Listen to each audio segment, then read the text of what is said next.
If anything good happens in our life, we attribute that it is because of ourselves. And if anything failure happens in our life, we attribute that it is because of external factors.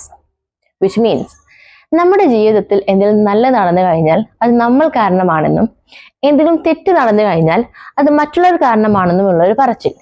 ഇതിനെയാണ് നമ്മൾ self serving bias എന്ന് പറയുന്നത്. For example, ഒരു കുട്ടി പരീക്ഷയിൽ വിജയിച്ചു കഴിഞ്ഞു.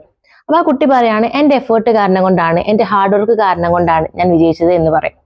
അതേസമയം ആ കുട്ടിയെ പരീക്ഷയിൽ തോറ്റു കഴിഞ്ഞാൽ ആ കുട്ടി പറയും ക്വസ്റ്റ്യൻ പേപ്പർ ഭയങ്കര ടഫായിരുന്നു, അല്ലെങ്കിൽ എന്റെ പേന നേരെ വർക്ക് ചെയ്തിട്ടുണ്ടായിരുന്നില്ല, എനിക്ക് ഇതുവരെ സുഖം ഉണ്ടായിരുന്നില്ല, ഒരു ബുദ്ധിമുട്ടുള്ള ക്ലാസ് മുറി ആയിരുന്നു എന്നിങ്ങനെ ഒരുപാട് കാരണങ്ങൾ പറഞ്ഞുകൊണ്ടിരിക്കുക. തൻ്റെ ഫെയിലേഴ്സിനെ ഒരിക്കലും അക്സെപ്റ്റ് ചെയ്യാതെ അതിന് റെസ്പോൺസിബിലിറ്റി ഏറ്റെടുക്കാതെ അതിന് ഒഴിഞ്ഞു മാറി കളിക്കുക. ഇതാണ് സെൽഫ് സർവിങ് ബയാസ് എന്ന് പറയുന്നത്. ഈ ഒരു സെൽഫ് സർവിങ് ബയാസ് നമ്മൾ ചെയ്യുന്നത് നമ്മുടെ സെൽഫ് എസ്റ്റീം നിലനിർത്തി കൊണ്ടുപോകാൻ വേണ്ടിയിട്ടാണ്. ഇങ്ങനെ നമ്മൾ സെൽഫ് സർവിങ് ബയാസ് ചെയ്യുകയാണെന്നുണ്ടെങ്കിൽ ഇത് ഒരുപാട് പ്രശ്നങ്ങൾ ഉണ്ടാക്കും. നമ്മുടെ റിലേഷൻഷിപ്സിലും നമ്മുടെ വർക്ക് സ്പേസിലൊക്കെ ഒരുപാട് പ്രശ്നങ്ങൾ ഉണ്ടാക്കും.